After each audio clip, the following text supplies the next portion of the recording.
Good morning, everyone. Come on in. I want to give you all a second to come in before we officially get started, but good morning. Okay, so the first thing I want to do is go over a little housekeeping with you. So during this presentation, please feel free to use the chat box to communicate directly with our panelists for today.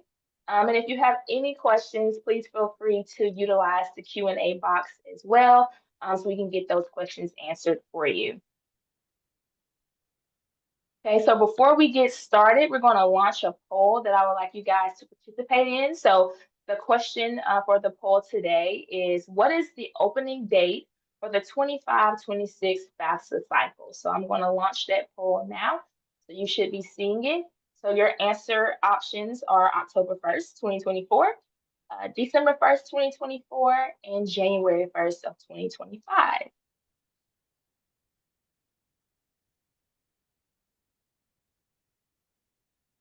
Okay, so we have about 19% saying October 1st, about 80% December 1st, about 4% January 1st. I'm going to give you all a few more seconds before we reveal the answer.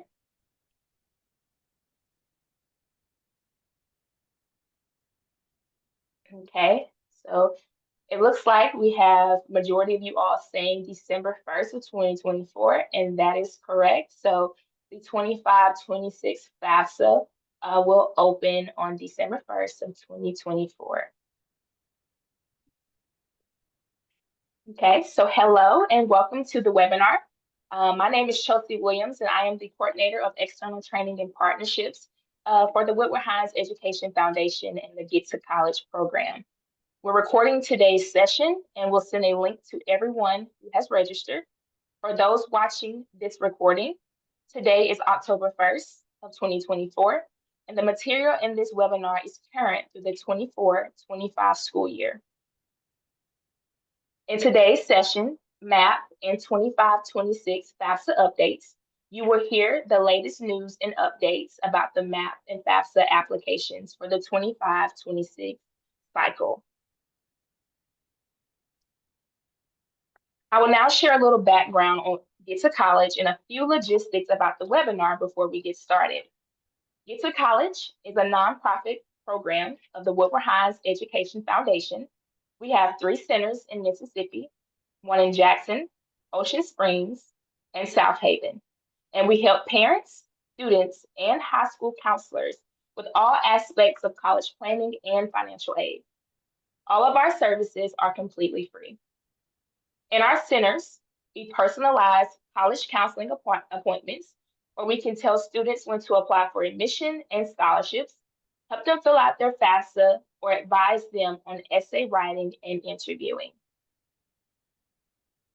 As we mentioned earlier, during the webinar, we cannot see or hear you, but you can ask questions through instant message at any time. I will be monitoring and replying to the Q&A today. We will have a time for live Q&A with the presenters at the end, but feel free to message your questions at any time. I would now like to introduce our guest speakers for today.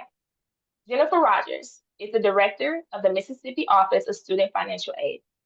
In that role, she oversees the administration of a $70 million annual budget and all state supported student financial aid programs, including HELP, MTAG, and MESG.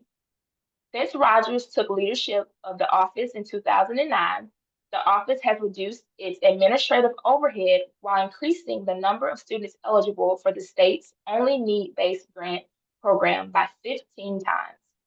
Rogers received her undergraduate degree from the University of South Sewanee in Tennessee, her MBA from Millsaps College in Jackson, and her doctorate from the University of Mississippi. She is happily married with 2 children, 2 pups, a cat, and a snake. Kirsten Dufour is the Director of External Training and Partnerships for Get to College. She has led the Foundation's FAFSA scaling efforts and created training, professional development programs for Mississippi educators to support college access for Mississippi students. She partnered in the creation of the curriculum, student workbook materials, and master teacher of CCR course for the support of the graduation requirement college and career readiness high school class. Currently, she serves on the National College Attainment Network's FAFSA Expert Advisory Board and Policy Group, and is published in the Foundation Review for FAFSA Scaling Work. Jennifer and Kirsten, I will now turn this presentation over to you.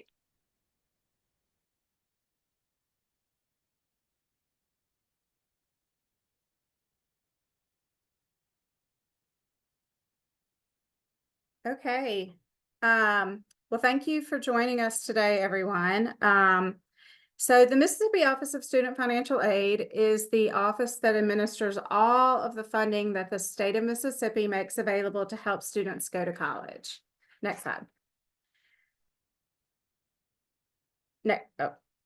I don't ever want to take for granted that that you already know all the basics. So I want to just begin by giving you an overview of the three main programs available to students from Mississippi to help them pay for college. If you ever need or want any more information on these programs, you can visit our website that's listed at the bottom of the screen. It's www.msfinancialaid.org. Kirsten, Chelsea, all of our friends that get to college are also an excellent resource. They know all about our programs and can often answer most of your questions if you need assistance that way as well. So just let's start. The higher education the higher education legislative plan grant, or HELP, is the primary need-based grant. Students must be at least partially Pell eligible. They do not have to be max Pell. They have to meet other income limitations. They need to score a 20 on the ACT, have a 2.5 GPA, and take the HELP core curriculum, which is just the same as the IHL required CPC. The wonderful thing about HELP is that it awards full tuition at a community college or at a public university. And it pays a similar amount as it would pay at a university at a private college in Mississippi. MTAG, well, first of all, let me say one big thing about the HELP grant is to remember that students need to apply earlier than they would for MTAG or MESG. So the deadline to complete the MAAPP, which we're going to talk about more in a minute, is March 31st each year. And then they need to complete all parts of their FAFSA by April 30th of each year.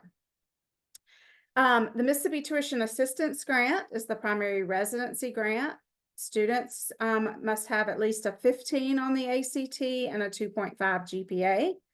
Unfortunately, students must also not be eligible for a maximum Pell Grant. And you heard me right.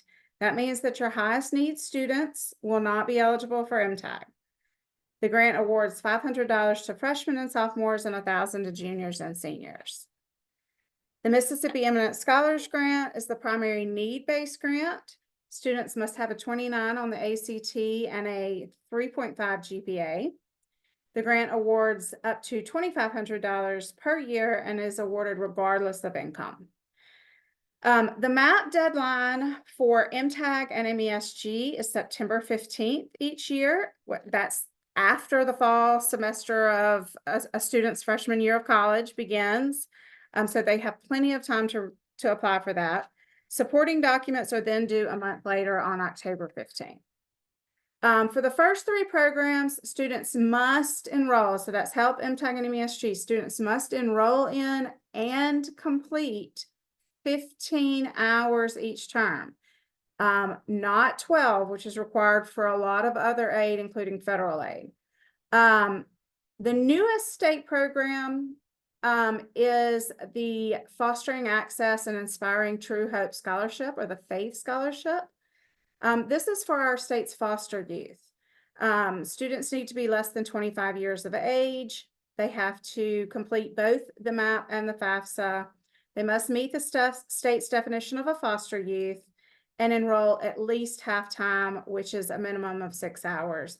But the incredible thing about Faith is that it pays up to the full cost of attendance after other aid has applied, including housing, like housing over holidays if the college makes that available.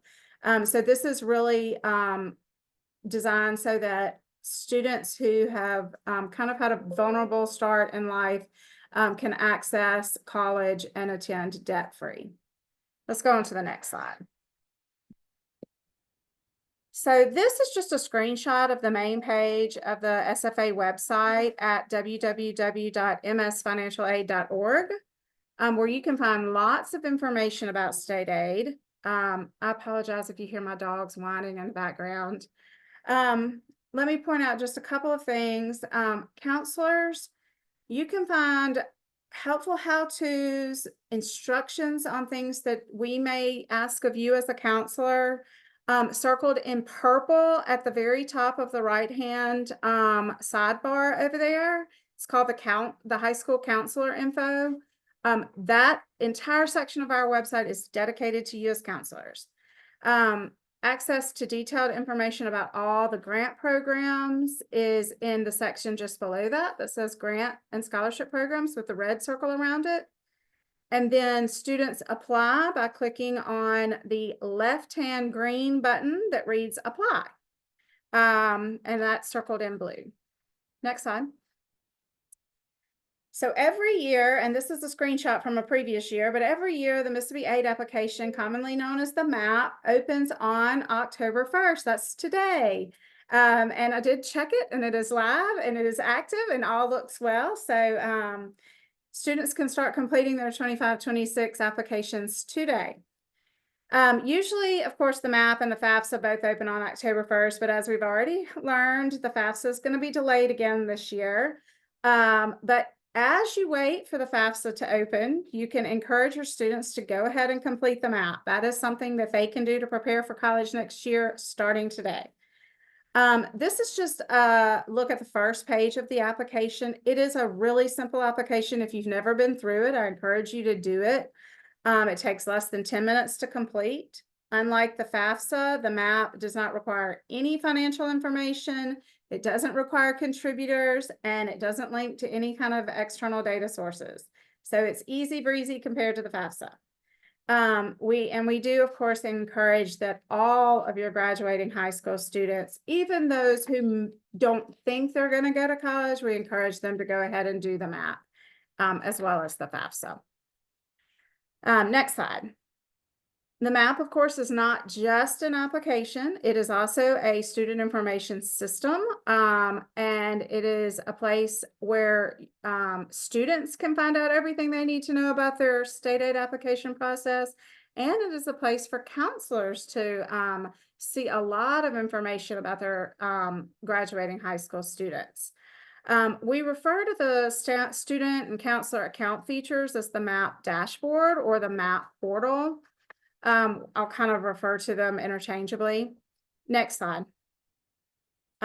Any superintendent, headmaster, counselor, or even a teacher can access the MAAPP portal by clicking on the green button that reads Dashboard Login or Request Account, circled in red there. Next slide. That will bring you, clicking on that green button will bring you to this page. And those with an account can log into MAAPP right away, pushing the little login button. But if you forgot your username or password, you can click the appropriate button to reset your credentials or to access your credentials. And if you don't have an account and you would like one, you can request one. Next slide. Within MAAPP, once you have access to MAAPP, you can do all sorts of things as a counselor or a teacher. I'm logged in here as a high school counselor at a fictitious hospitality state high school, just to kind of show you what it looks like. But you can see over on the left-hand side, there is a list of tabs, a list of things that you can do. You can look at a list of students who have completed the MAAPP and who have completed the FAFSA.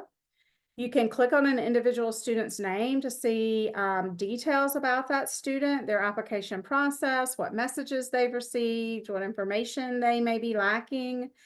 You can also update student information. You can input student information into MAAPP on that student's, when you're looking at that student's individual dashboard within MAAPP. You can also click on reports to generate reports, which you can filter and sort in a number of ways. And you can even export reports by clicking on the blue export report button, and that'll create an Excel file that you can use however you wish. Next slide. I want to say make just a few notes about when you might want to generate and run these MAAPP reports. So there's several that you can run. You can run a MAAPP status report. So this is which students still need to submit a MAAPP. So the first deadline is the March 31st help deadline. So in March or February, you may want to log into MAAPP, run a MAAPP status report to see which of your students still need to submit a MAAPP before March 31st. And you can grab them in the hallway and bring them into your office, and y'all can sit down and do it in 5 minutes. FAFSA status report, which students still need to submit the FAFSA. You can do this at any time, but definitely March, April, ahead of that help document deadline and before they get out of that school, so that you have access to help them get the resources that they need to complete their FAFSA. You can see what other documents may still be needed from our office, like which student still needs to submit a state residency document, or maybe some other kind of personal document. Maybe they completed something on their FAFSA that didn't jive with something they submitted on their help application. So they have to submit some kind of verification document to us. You can see all of that in this in MAAPP as well, and use your reporting function to see that clearly for all students. You can also see missing GPAs, missing ACTs, missing help core. And these are all things that counselors are asked to submit on behalf of students. So you can see, oh, this student is still waiting on me to submit their, to certify their help core. And you can see that easily on that list. Let's go on to the next slide. Speaking of data that counselor provides, this is really one of the most important things that student financial aid asks each year of counselors. And we know it is a big ask, and we know it is a time-consuming ask. And so we appreciate you very much for helping your students in this way.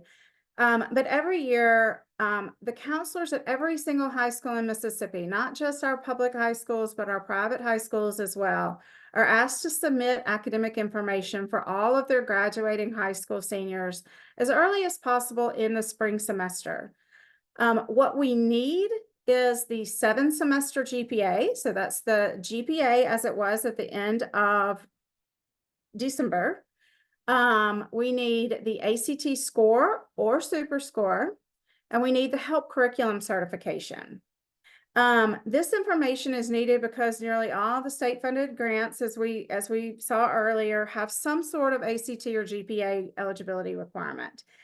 And there are just about 30,000 students graduating each year, and we are an office of 7, and we cannot manage that many transcripts. So that's why we are relying so heavily on you as counselors to help us get that information from students. The information can be submitted in one of two ways. It can be submitted as a file that we call the high school grade file, or the information can be submitted individually by students through MAAPP. The second option, submitting through MAAPP individually, is really, really useful for smaller schools that don't have hundreds of students that they need to submit information for. But either way is perfectly acceptable to us.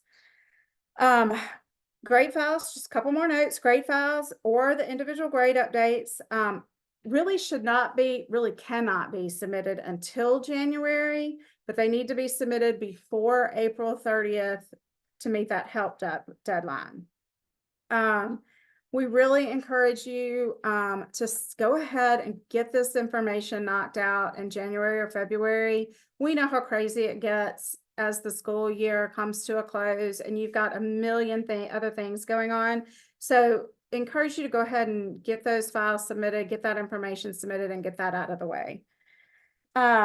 If you've been doing this work for a while, you know that SFA automatically receives ACT scores directly from ACT.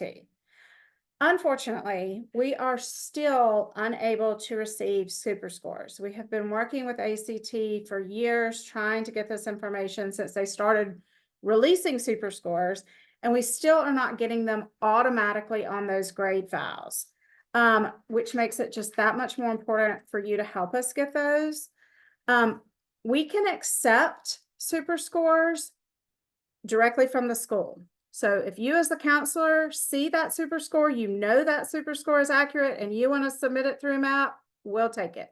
If you want to put it on the grade file, we'll take it that way. We can also get it directly from the student, although this is asking the student to do something else.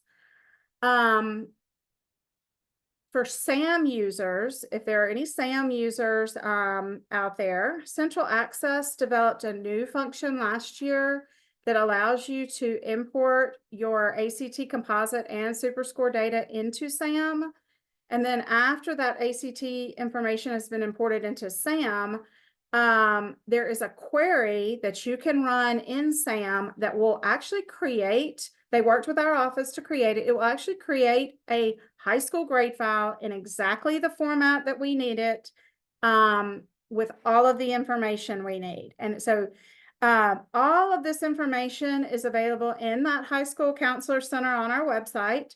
The actual query is provided there that you can cut and paste into SAM and run that information. So I encourage you, if you are a SAM school, to go check that out. And hopefully that will make your life just a teeny little bit easier. If you do have any questions about that process, though, I can't answer them. Any of those questions would need to go to your IT support team at the school or either to Central Access. They have assured us that you can open a ticket and they will help walk you through any issues that you might have with that. For non-SAM users, I'm sorry, you still have to do it the old-fashioned way, but you as the counselor can submit it either through MAAPP or through on the high school grade file. Students can also list SFA to receive the super score, and our institution's code is 2431. Okay, next slide. And I'm wrapping up. I'm sure you have all heard by now, there is no more dual enrollment, dual credit scholarship. So we got to enjoy that for all of one semester before the legislature took that away. Even though the 25-26 FAFSA is not opening until later, the 25-26 MAAPP opened today. Just a reminder, that is the date that it opens every year. Because of all the FAFSA troubles this past year for the 24-25 year, we actually extended the FAFSA deadline for help this past summer. It wasn't until June, but I want everyone to know that that deadline is reverting back to April 30th for the 25-26 academic year, okay? So do not let your students mess out. Don't let them wait until summer because it's going to be too late. They need to go ahead and get that FAFSA done by April 30th. And then finally, I want to spend just a few quick minutes requesting your support of an MTAG redesign that we are hoping to get passed during the legislative session this year. So there is a large coalition of education and business leaders who are working to raise the education attainment level of Mississippi. So that is the level of people who are working age that have some credential beyond high school. And to do that, we believe that we need to ensure affordable access to all post-secondary education. And we're not just talking about four-year degrees. We're talking about certificates. We're talking about associate degrees. We're talking about any training that leads to a living wage. And so MTAG, we feel like MTAG needs to change to be more effective. MTAG was created in 1995. So the coalition is going to be pushing for change during the 2025 legislative session in celebration of MTAG's 30th birthday. So there will likely, and I'm telling you this, the changes that are being proposed would open MTAG up to max Pell eligible students, to part-time students. It would increase award amounts, and it would not take MTAG away from anyone who is currently eligible. So everyone who's currently eligible would remain eligible. And then just this whole new group of students, we're estimating 38,000 additional Mississippi students would be eligible for state aid. So there are going to be some opportunities later on this fall, during the legislative session next spring, for both you and your students to really take part in some grassroots efforts to get the new MTAG Works legislation passed into law. So I hope that we can count on your support for that. And last slide is just contact information. That's all I have to share. Brandon Johnson in the Mississippi Office of Student Financial Aid is your go-to in our office. He's fabulous. If you haven't ever talked to him, you should call him because he's wonderful. And there's our toll-free number and our web address, and I am happy to answer any questions. I think at the end, maybe we're going to wait and take questions at the end. I'm not sure how we're going to do that. Okay. All right, that's it. All right, well, good morning, everyone. We're going to shift into federal aid and updates in that space, as well as the looking forward at the 25-26 FAFSA. Next slide. So just like Jennifer, I just want to make sure that we are all on the same page as we go through this. So whether you're a veteran or you're new, just a quick overview of the FAFSA. It is an acronym. It stands for the Free Application for Federal Student Aid. As a reminder, as we always tell students and families, it's just an application. It doesn't award any money. It's the college's financial aid office that awards financial aid based off of some of the information that a student provides on that FAFSA, as well as institutional aid, private scholarships, several different sources. If a student does receive federal aid, there are these broad categories. We've got Pell Grant, which is a need-based grant. For the 24-25, which is the current academic year, the maximum amount a student can receive within that year is $7,395. And another form of federal aid is work study, which is need-based as well. There are some federal grants that if the institution participates in it called FSEOG, and then direct loans, both student and parent plus if the student needs a loan. So those are the types of federal aid that a college may award in their financial aid package. There are some private scholarships as well as college scholarships that require the FAFSA as a part of eligibility. So if you're advising students, making sure you're asking the questions of the college recruiters as they come to your schools or as you engage with them, if they require the FAFSA, or if there's private scholarships that you're aware of if they do require the FAFSA. So it's used as an application for a lot of different purposes.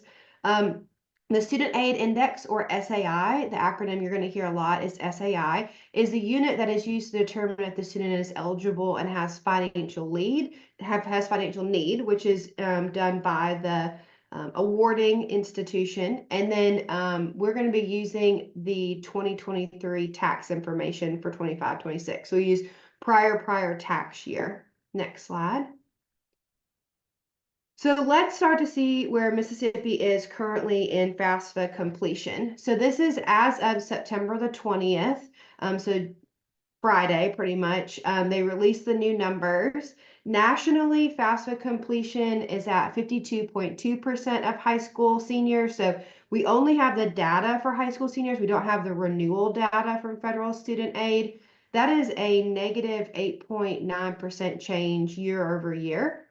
In Mississippi, we were at 61% of our graduating 2024 class completed the 24-25 FAFSA, which is putting us at a strong number we'll see in a second, but it's still 12.4% below compared to last year, which is about a little over 2,700 applications. So we know that with the glitches, with the rollout that was very bumpy in the spring, we've lost a significant number of students that traditionally are doing the FAFSA, and we know that's the highest indicator in Mississippi of post-secondary enrollment, are not enrolling. So you may, as a advisor or a counselor, have graduates that maybe contact you to do their 24-25 FAFSA in the next couple of months to enroll in the spring, or maybe they're going to come back into enrollment within the next year.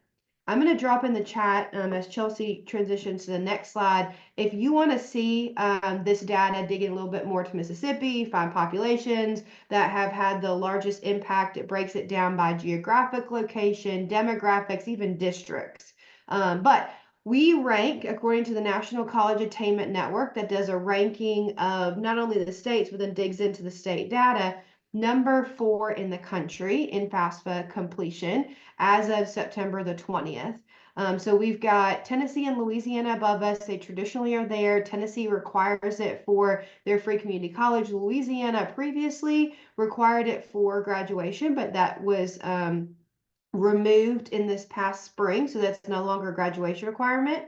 So as you can see, overall, there is a lot of FAFSA completion that's low. Like we saw, it's 5% from this past year. So we're hopeful with the new updates from federal student aid in their goal to be more transparent, and what we'll talk about in a second, their testing processes, it'll be a little bit more smooth, and we'll recoup some of that lost space for those new students.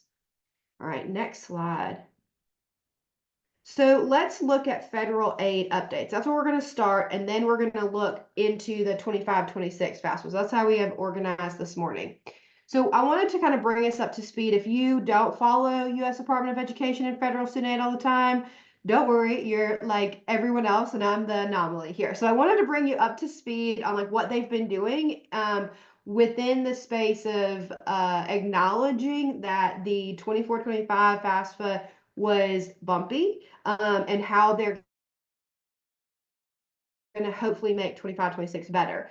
The head of federal student aid stepped down, and over the summer they hired Jeremy Singer, who is the FAFSA executive advisor at federal student aid. He's on loan from the College Board because he served as the president of the College Board, which you are probably familiar with as the organization that administers the SAT and that testing, as well as Big Future resources. So he is currently working for federal student aid at the moment to help with the rollout of 25-26.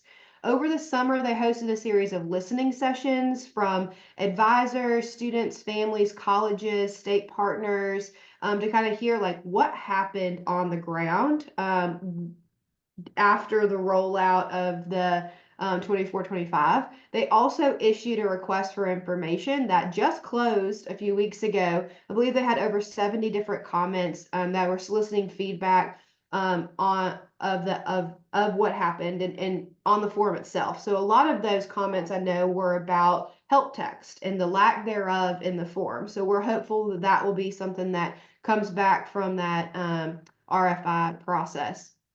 Over the summer, go back one, Chelsea. Thank you. Over the summer, federal student aid repurposed some of their funds that were actually planned to support some colleges that weren't being used, and they worked with ECMC, a national foundation, to administer FAFSA student support strategy. You may have heard about this in the news. It was intended to assist the class of 2024 only in helping them recoup over the summer completing their FAFSA. Mississippi was a recipient of some of those funds. Not every state had a representative that received funds, so we were very fortunate in that. From those events, the funds were pretty much from June until the end of September, with the work really done in August, predominantly in September. We had over 500 students and families that attended FAFSA events. They were held within the community. They were held at colleges. They were held at different sites. 130 plus FAFSA events held in that June through September timeframe. And we reached over 310,000 people through social media and other media pushes. So maybe you heard the radio ad. or maybe you saw it on your TikTok about completing the FAFSA, because we really tried to get into the community in lots of alternative ways. So that just recently wrapped up, and it did actually increase our FAFSA completion by several percentage points. So we were grateful for federal student aid to realize that advisors on the ground and college access folks are the ones that are still doing that work over the summer. And so having that additional funds was really helpful. Next slide. I've got more on what the U.S. Department of Education is doing. So we're kind of bringing it up to where we are now. They're doing beta testing from October through November all over the country for all different populations to test the 25-26. In fact, this begins today. So there are 6 different sites that are part of beta test 1 that begins today. That federal student aid is actually on site at these different locations, and they're working through the very first FAFSAs to be submitted. This is both for renewals and new FAFSAs. They have released yesterday a press release that there are 78 locations total. So there are 4 rounds of beta testing. Beta test 1 starts today. 2, 3, and 4 will be going through mid-October until the end of November. Ultimately, they have the goal of tens of thousands of students to have already submitted their 25-26 and allow federal student aid to work through those glitches that we saw in that first, several months of the initial rollout. As a part of their commitment to transparency, they actually have a website that they're sharing the data, surveys, and experiences post beta testing. So the general public can see how it's going, what are the issues, how is the user experience going. I want to celebrate there's actually 3 sites in Mississippi that were selected of those 78 locations. Jackson State, Millsaps, and Get to College will be doing beta testing from mid-October through the beginning of November. So very excited that Mississippi students will be a part of helping provide feedback for the other students. Note that it is important to know that the FAFSA still only opens for the general public on December the 1st. So if you hear of certain schools and students being able to do the FAFSA before then, they're part of the beta test site. And so it's not broadly open. We're a little worried that, cousins and families and friends are going to speak to each other saying that the FAFSA is open, but it's not. It's only for those set schools or institutions that they're working with for that. So just wanted to get your help in ensuring that misinformation is not spread. Federal student aid also in July released the 25-26 SAI and Pell Grant Guide. I'm dropping that in the chat link as well. If you are really wanting to get a better understanding of what factors of the FAFSA contribute to calculating a student's SAI, this is the best place to go. We did FAFSA training a few weeks ago or last week, and someone asked about how much contribution was foreign earned income taxes in the SAI formula. This is where you find that answer because this breaks down. It's a really great way to kind of understand how much of assets for students or parent or how much of the formula is made up of different elements. Also, recently released was the 25-26 type site.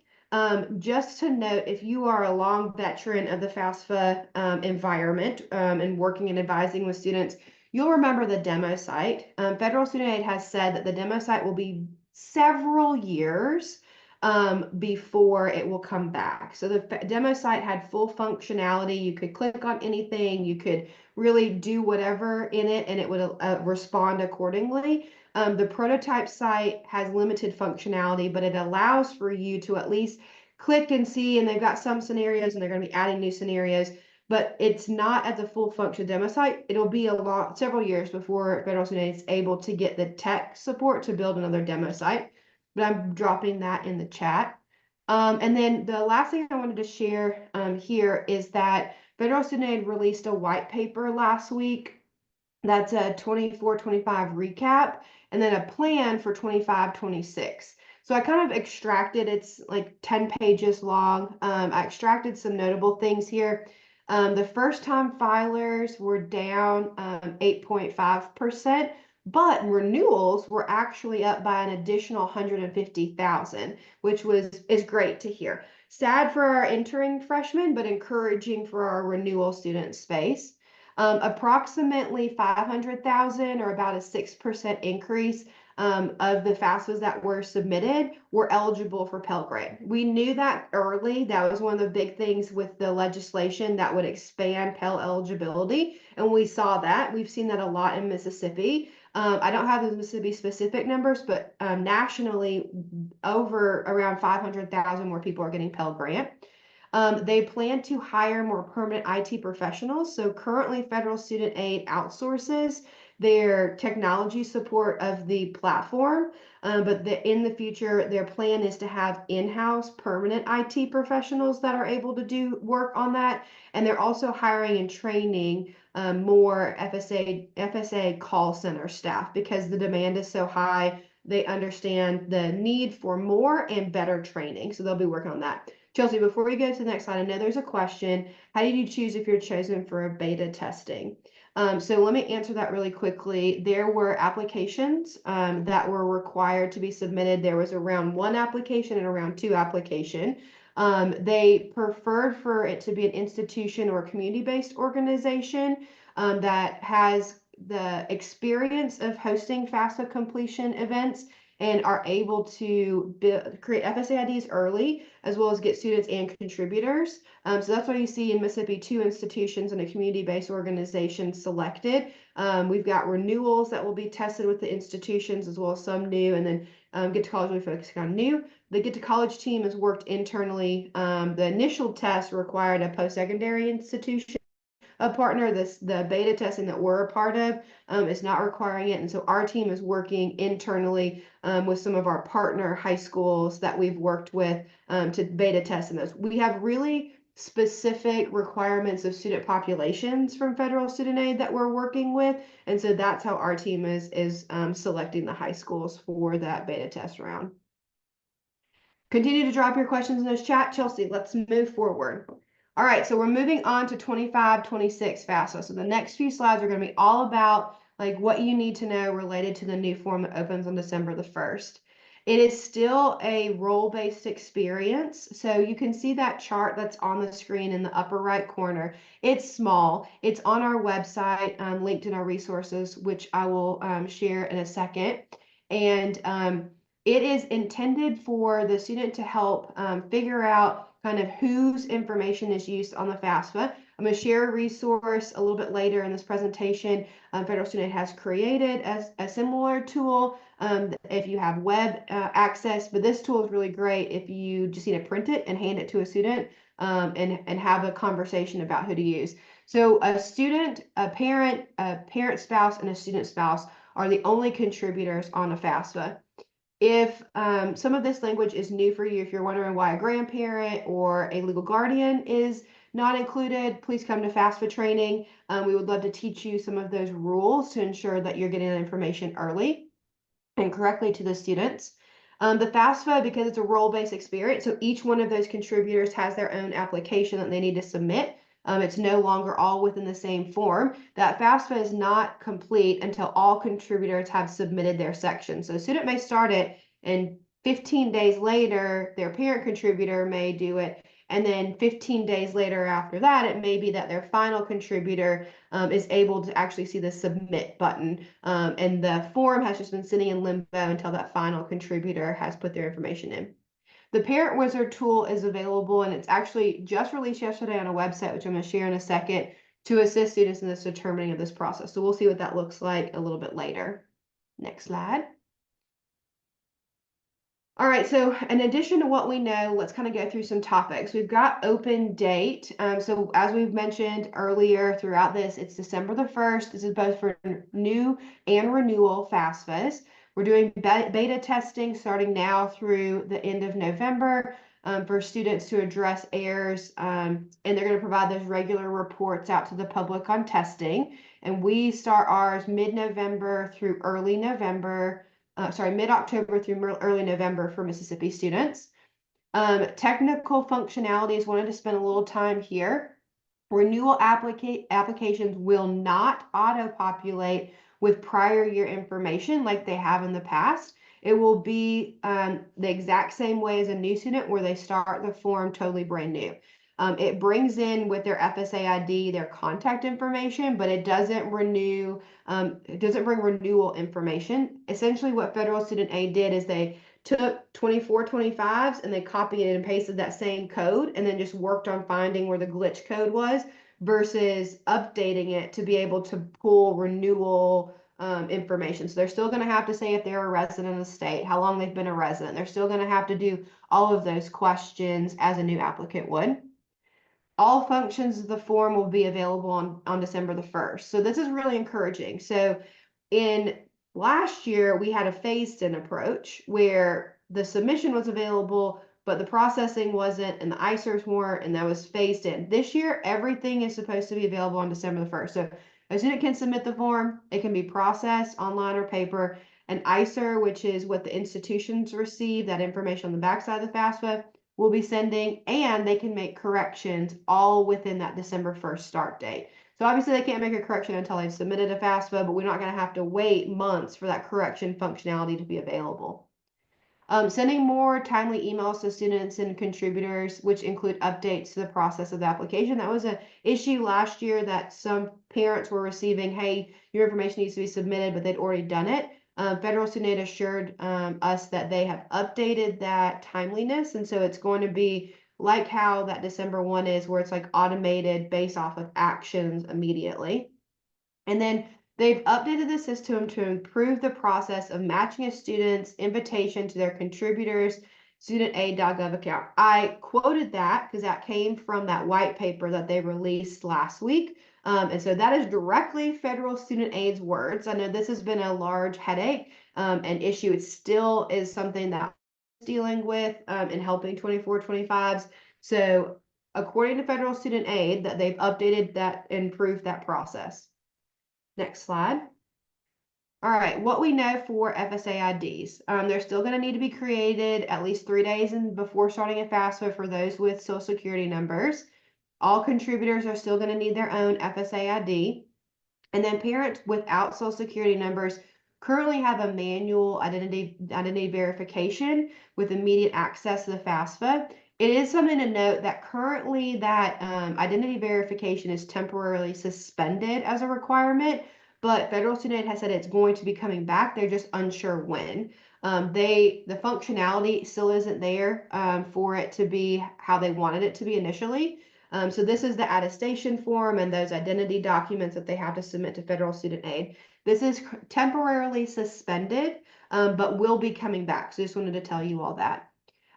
It's also encouraged to make these early for access when the form opens. So I put something in the Q&A about should they wait until to do MAAPP until the FAFSA opens? No, go ahead and do your MAAPP and create FSA IDs now. So that way when it opens on December 1, they're good to go, both student and contributors. All right, there are only a few form changes. The form, it will pretty much be exactly the same. There's only slight wording changes. There was no public comment that went out this year. With federal documents, they require public comment period. That didn't happen. So we know that there's not question changes. So all the questions will be exactly the same. There's just slight wording changes that they maybe replace 1 or 2 words, but not full questions. There's still not a housing question on the form. And the question that a lot of people struggled with in students and families completing it, the unsubsidized direct loan question will change. It actually defaults on the form to no as the answer. And if you change it to yes, so saying that parents are unwilling to provide their information, so they only want to apply for those direct loans, a pop-up comes on the form now that confirms that they will not receive Pell Grant. So they've tried really hard to really ensure that that's not completed in error. There's also a new pop-up window to flag if there are missing signatures. So that's something as well that will be helpful in the form to ensure that the signatures are being completed. Okay, let's go on and wrap up with what you can do now as an advisor in the delay of the opening.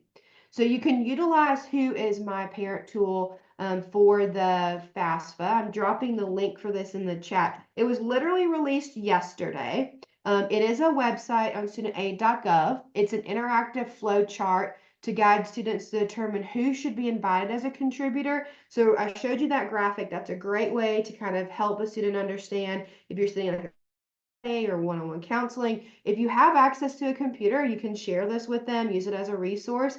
I will say the students need to read every bullet point on it. I played with it yesterday. I put in that the parents were married, and we'll see what that looks like in a second. And initially it said only one parent needed an FSA ID, but if you read down to the fourth bullet, it says if you file taxes separately, you actually both need to be contributors. So make sure that the student reads all of those bullets. We know they don't like to read, but we really need to ensure that. So next slide shows us what this tool looks like. So it takes you to essentially extracted the parent wizard and put it into a public facing website. So it has you put your first name and last name of the parents, and then if they don't have, if they only have one legal parent, then it will adapt there.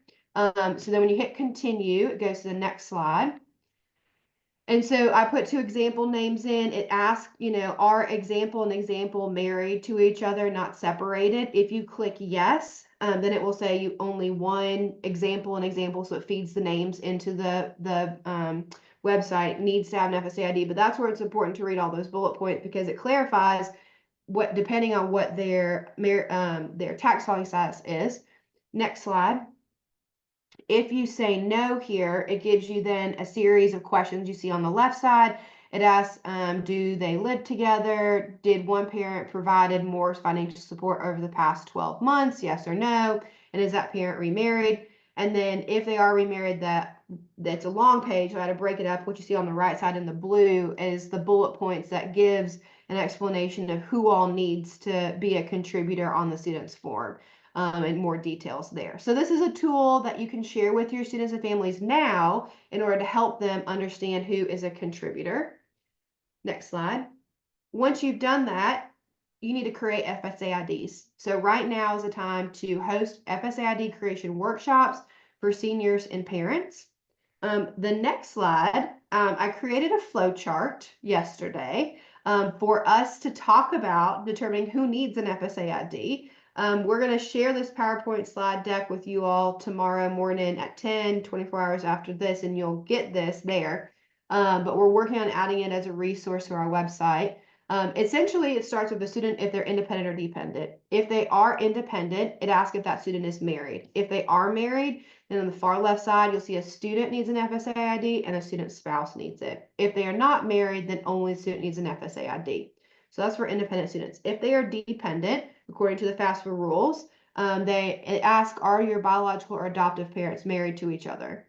If they are, then it asks the tax filing status for prior year, which is 2023. If they did married filed joint, then only one parent needs to have an FSA ID and the student. Did not do married filed joint, then it needs to be parent 1 and parent 2 or step parent. Now, back up to do your biological or adoptive parents married to each other? If they are not, it asks if they live together. If they live together and unmarried, then they both need an FSA ID. If they do not live together, it asks is the parent who financially supported you the most in 2023 remarried as of today. And so if yes, then it goes over to that tax filing status because that affects who needs an FSA ID. If no, then it's just one. So it's a lot to look at, but as you work through it, hopefully it helps you and your students and parents realizing who needs an FSA ID as you host those events. All right, next slide. The next thing that you can do is share early awareness. So these are the 25-26 Pell lookup tables, which is intended to be used to educate students and families on the possibility of getting Pell Grant. At the beginning, over 500,000 more individuals received Pell Grant with 24-25 FAFSA. We know that it's now based off of the poverty tables, which you see the 2023 poverty guidelines, and then it's based off of the family size of the student. So the chart on the left that is in pink is for a single parent. The chart on the right that's highlighted in aqua is for a not single parent. So I've got an example. So Chelsea, if you'll hit that next button, I've got an example for us to look at. So our example scenario is Cash lives with their widowed dad who filed 2023 taxes as head of household with an adjusted gross income for 2023 of $49,682. Cash has a sister a year older who lives with them. Will they get Pell Grant? So how you use these tables is, okay, Cash's dad is widowed, so we would use the pink table. Student's parent is a single parent. We know that there's Cash, dad, and older sister who are in the family. So we've got a family size of 3. So go to family size of 3, go over to the right, and we look at that third column where it's $55,935. Did his adjusted gross income fall below that? Yes, it was $49,682. This means that we know Cash is going to be getting maximum Pell Grant. We're done there. He needs to do the FAFSA, obviously, so the colleges can award that. But we know in these early awareness that we can be talking about Pell Grant as a part of how to pay for college. Okay.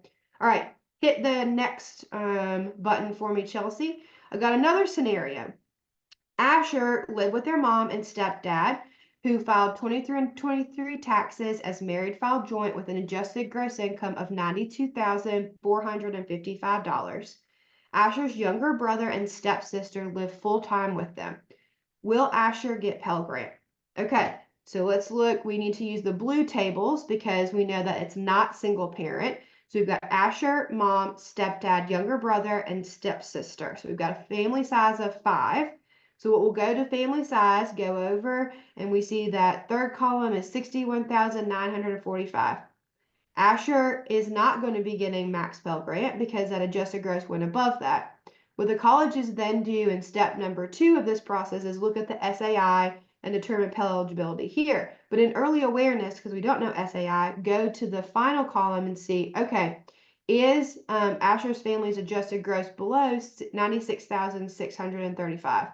Yes, it is. It's 4,000 below that. So we know that Asher's going to be getting some amount of Pell.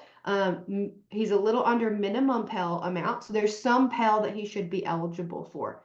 So this is an example of how you use these when you're counseling one-on-one with students and families now to help them understand why they should complete the FAFSA.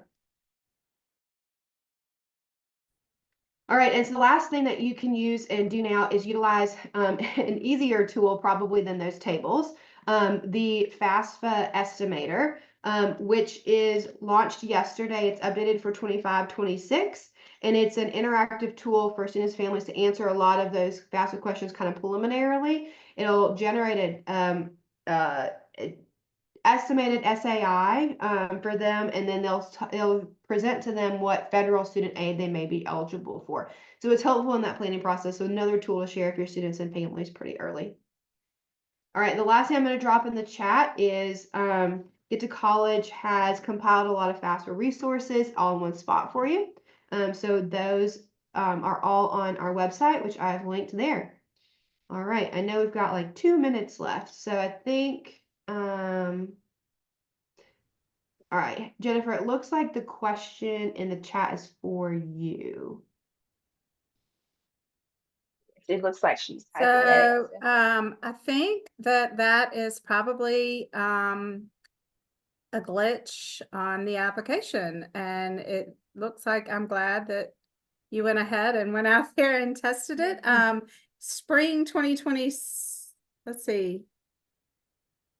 What do students select if they are attending spring 2020? Okay, well, don't forget, this is the application for the 25-26 age year, so it is not a glitch. So if a student did not do the 24-25 application that already closed at the end of September, they cannot apply for state aid for spring of 25. They had to have applied for state aid for spring of 25 with the 24-25 application. So the application that opened today is only for 25-26. So I guess the answer to your question is that student should have applied a year ago. Perfect. Thank you, Jennifer, for answering that question. And thank you both for all the great information. And we hope that you, our attendees, did find this presentation helpful. We will email you the recording for this webinar in the next couple of days and post it on our YouTube channel as well. If you have any follow-up questions on the information provided in today's webinar, please feel free to contact us at Get to College or at any of our presenters here today. Alrighty. So now I'm going to go over a little bit about our next Topic Tuesdays. Okay, so today was our third session of our Fall Topic Tuesday series. So stay tuned for our next Topic Tuesday webinar, which will be on Tuesday, November the 12th. So during that webinar, you will hear updates about ACT and how to use ACT data. We will continue this webinar series throughout the fall and spring semesters. If you participate in 5 webinars, you will have the opportunity to apply for 0.5 CEUs. And if you participate in all 10 webinars over the fall and spring semesters, you will have the opportunity to apply for 1 full CEU. The remaining webinar for the fall semester will include information on college applications. These webinars will be listed under the educator header. You will select Topic Tuesday, and then under the event section, you will find our remaining webinars. While you are there registering, please check out all the other resources for you and your students listed under the educator tab as well. We will have lots of training opportunities for educators over the 24-25 school year, and we hope that you are registered to attend as many of them as possible. Okay, so really quickly, I am going to go over our remaining our remaining trainings for the fall and a little bit in the spring as well. So we do have our MDE counselor trainings. Our next one will be on October 25th at Pearl River Community College in Poplarville, and it will be from 8 a.m. to 2 p.m.